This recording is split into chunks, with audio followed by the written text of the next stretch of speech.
Hello. Today, I want to introduce you to someone that we've been partnering with during this current pandemic. This is Dr. Fathi.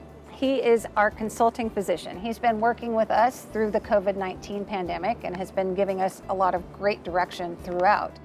We have been dealing with this virus now for quite a long time, and I know people are getting frustrated. It's really hard. I empathize with them, but what's some advice you would give our residents?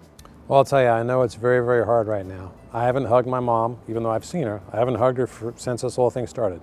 She hasn't hugged my two sons, her grandsons, since this whole thing started. That's not fun. It's difficult. But I think it's important to remember that all of us as human beings every day are making decisions about how much risk we want to take. Do I want to cross against the red light? Do I not want to wear a seatbelt? I wouldn't recommend either one of those things. But when it comes to making these decisions, people just need to make sure they have as much information as possible to make the best decision for them.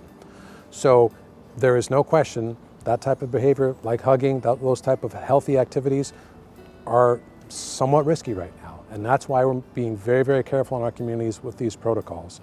But every individual has to make their own decision. At this point, like I said, we're staying away from hugging, particularly seniors, because of the fact that it does increase their risk at this time. Probably some of the best advice I can give residents is to follow the protocols. I know that sometimes the protocols are, depending on the community that you're in, almost more conservative and more safe than what is being recommended in those communities from a standpoint of counties or state recommendations.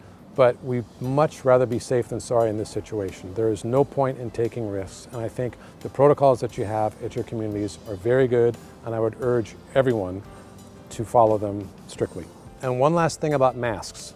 The reason that we're not wearing masks right now is because, number one, we're outside, and number two, we're more than 6 feet apart from each other. So we have that safe zone, and this is the way you can tell.